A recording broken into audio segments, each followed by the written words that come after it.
Hey, peace, world. Thanks for pressing play on another Pay Me No Mind sports and entertainment video. My name is Wood. So, what I'm going to try to do is earlier today, they had a virtual press conference for Saturday's vacant WBO Super Bantamweight World title fight that's on Showtime. In that match is Cool Boy Stephen Fulton Jr. out of Philadelphia, and Mayweather Promotions Angelo Leo. From he trains and fights out of Las Vegas, but he's from Albuquerque. I'll invite you to check out my article. It's just a little write up that I did, a little preview piece that's on BiteDownBoxing.com, www.bitedownboxing.com. And I threw some thoughts together in there, and then had some other quotes from these guys from last week's press conference, which was a virtual press conference when Showtime rolled out its schedule for the next 5 months. So today they had all of the all six fighters in the press conference. But Fulton, something happened with Fulton. He had a scheduling conflict, and he didn't he didn't take any questions. He never made his appearance. I actually talked to everybody. I got to get in on everybody, but I didn't record everybody. I didn't expect to get in with everybody. I had some good questions for Ra'is Aline. I wish I would have recorded those. Dude's really well spoken, mature, and I said it before, man. I'm just not with a lot of the trash talking, honestly. Especially when there's no way for a lot of these good fights to be made. So I'm tired of listening to dudes just spout off in the air what they can do, who they'll beat. I don't have time for it. So for you to just come in, tell me what you're trying to do, how you prepared, how you're approaching the fight, that's all I really need. Plain and simple. But in the title eliminator for Super Bantamweight, the Super Bantamweight title eliminator that's on the card, the co-main event will be Tremaine Williams and Ra'is Aline.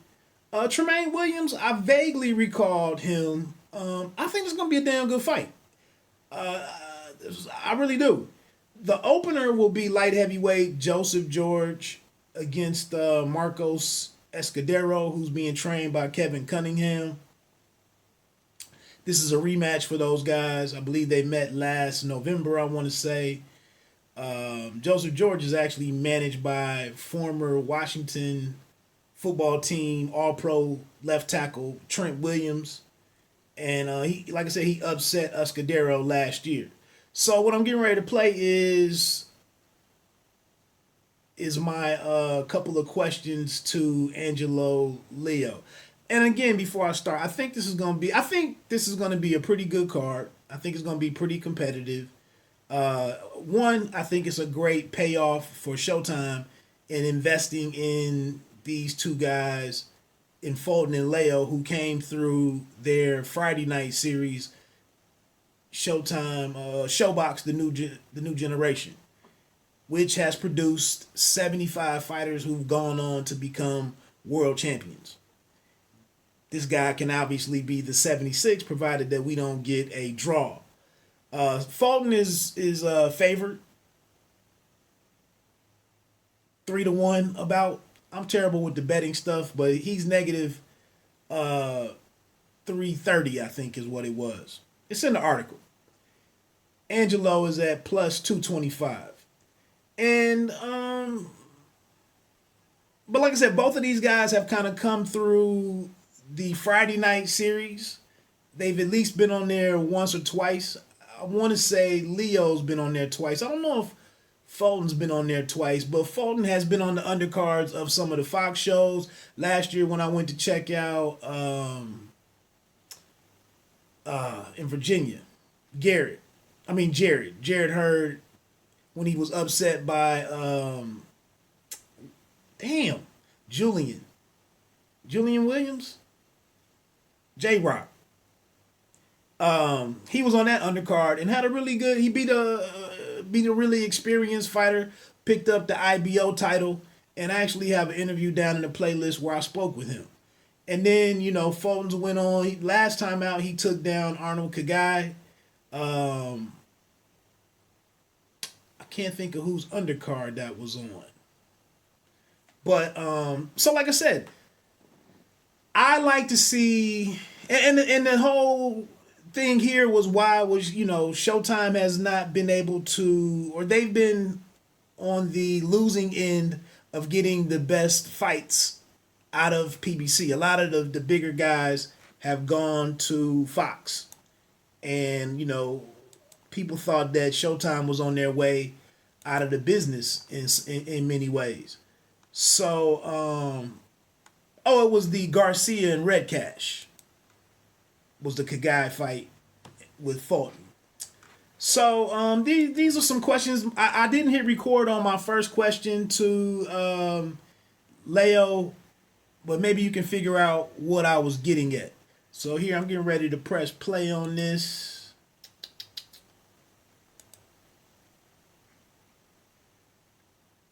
I'm the type of fighter, if I smell blood, I'm gonna go for the kill. Got you. It seems like Fulton might be a unique style, maybe that you haven't quite come across yet in your 19 fights. But has it been a benefit to you being based in Las Vegas to get some guys in that could give you some looks that you could see in facing Fulton? Definitely. Vegas was the move to Vegas was probably the best move I made in my career. I have seen the style in the gym. I've seen similar styles to the gym. Seen similar styles in the gym, and it's nothing I haven't seen before. So I'll adapt in the ring once I get in there. Make my adjustments, and ultimately come out with victory. All right. Last question. You sound pretty focused, and you've been on your run. Similarly, Fulton's been on his run. With this shutdown happening, how did you handle managing this downtime? And was it did you have to oversee like any of your own conditioning, or and then how was it kind of like sharpening your skills, knowing what you've been working towards? It was like I treat this COVID like it never really happened. I always stayed busy. I always stayed consistent in my training. I was always running, doing my road work, doing my bag work, always staying active. And because I didn't know when this COVID would end. And back in April, May, we were hearing that it was going to end in June. It was going to end in July. So we were ready ever since then, to fight in June, to fight in July. So it never really affected me. I always stayed busy. All right. Thanks, man. Best of luck to you. Of course. Thank you. Okay, thanks, Reggie. Are there any more questions for Angelo Leo? We can take them now. You can use the raise hands function on this Zoom. So that was kind of that. Like I said, he's the underdog, but I think, but Fulton's had some problems. He's been dropped a couple times. He's been down a couple times, and I think even in the last fight against Kagai, I saw some things. Shout out to Mikey Garcia. I thought I saw some things. Not glaring weaknesses, but you just start seeing how a guy can gotten to. So really quickly before I wrap this up, it's 9:20. Super Bantamweight, this is for the vacant WBO title, and then like I said, Fulton has the IBO title. From his victory against Paulus Abunda. That was the fight in Virginia on the undercard of Jarrett and J-Rock. Hurd and J-Rock. The Barclays, not the Barclays Center. Damn, so then Fulton went and fought. Edinburgh. I'm not sure where the hell that is. And then he had the fight against Kagai.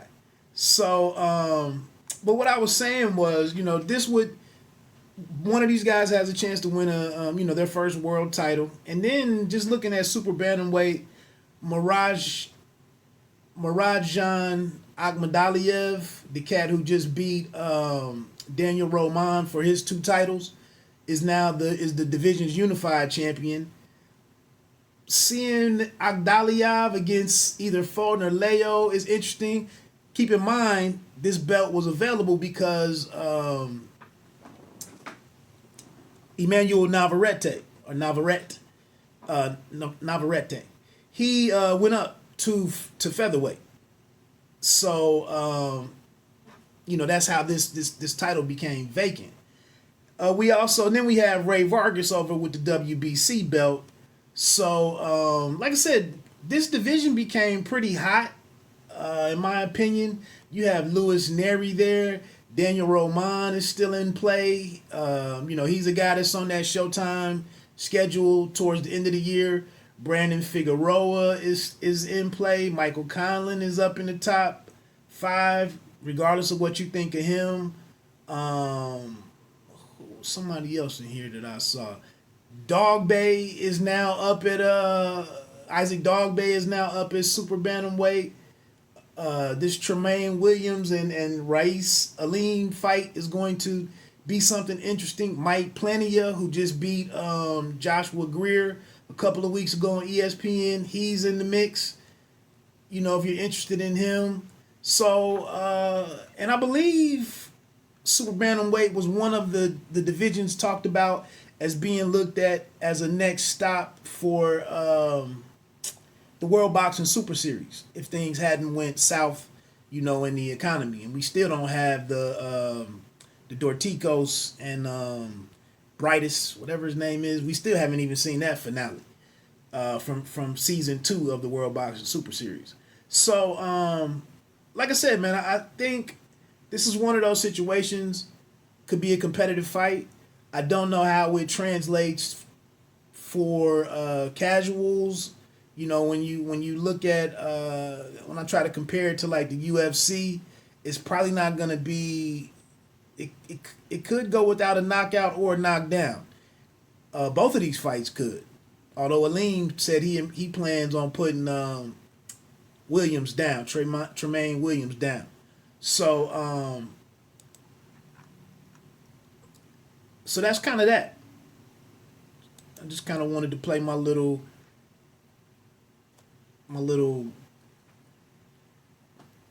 moment in the spotlight today. I just wanted to share that, I guess. So anyway, that's that. Like I said, check out the article up on www.bitedownboxing.com, and I'll holler at you later. Don't let them count you out. Enjoy the fights this weekend. I'll do a recap, probably a video recap, and then maybe I'll probably do a write-up as well. Maybe Sunday morning do a recap, a video recap, and go from there. Take care.